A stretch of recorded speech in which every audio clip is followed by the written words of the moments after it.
Ngayong araw na to, tinatapos namin ni Bro itong mga unit para sa ngayong Pasko na to. Para sa mga gustong mag-avail ng ondahan, meron tayong present at gustong makuha nila. Mga common design na kinukuha sa akin at malakas talaga.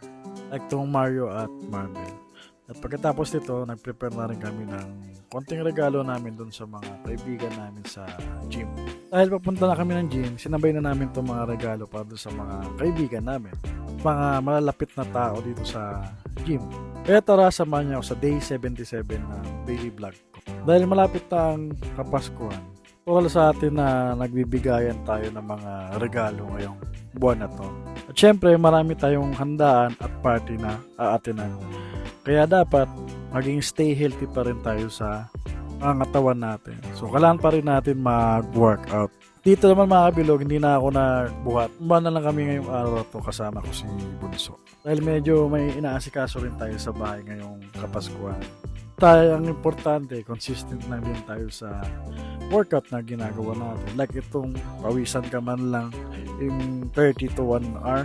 Not bad na yun kasi nakakapag-lose ka na ng weight. At syempre, sasabayin mo rin ang diet para successful talaga yung pag-lose ng weight mo. Kinabukasan, naghahanda na kami ng i-prepare namin. Handa sa pagsalubong ng Pasko. At ayan, maraming lulutuin si Mrs. ngayong umaga.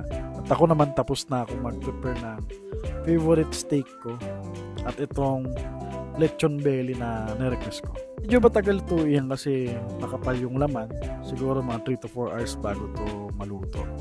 At templado na rin itong nabili namin. Alam niyo naman, medyo masarap ang bawal itong mga ganitong pagkain. Pero control lang tayo sa mga ganitong okasyon. Medyo light lang at tikim-tikim lang muna. At ayan, pagsapit ng alas 12, nagtatalunan na itong anak ko at pamangkin.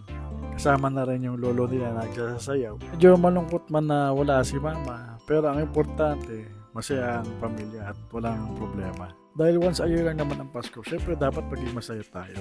Mag-enjoy kasama ang mga mahal natin sa buhay. Hindi ko na nabidyoan yung nagkabigayan na kami ng regalo at exchange gift. Bonus dun sa mga tropa natin at kamag-anak natin. Medyo naparami tayo ng kain kagabi. So back to workout ulit tayo. Kinakain ko naman is hindi naman ganun ka sweet or taas sa cholesterol.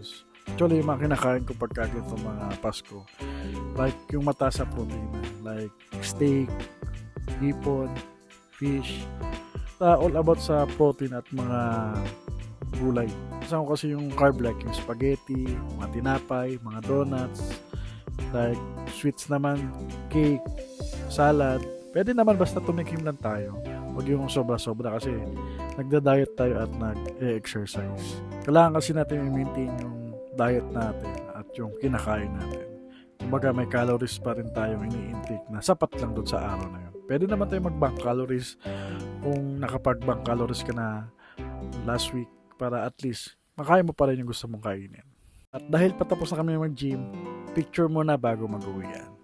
Dahil magtatapos na ngayong end of the year, tayo mga remembrance picture.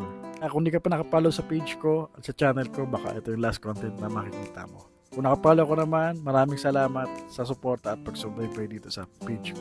Hope nagbigay ng konting aral at inspirasyon itong mga content na ginagawa ko araw-araw.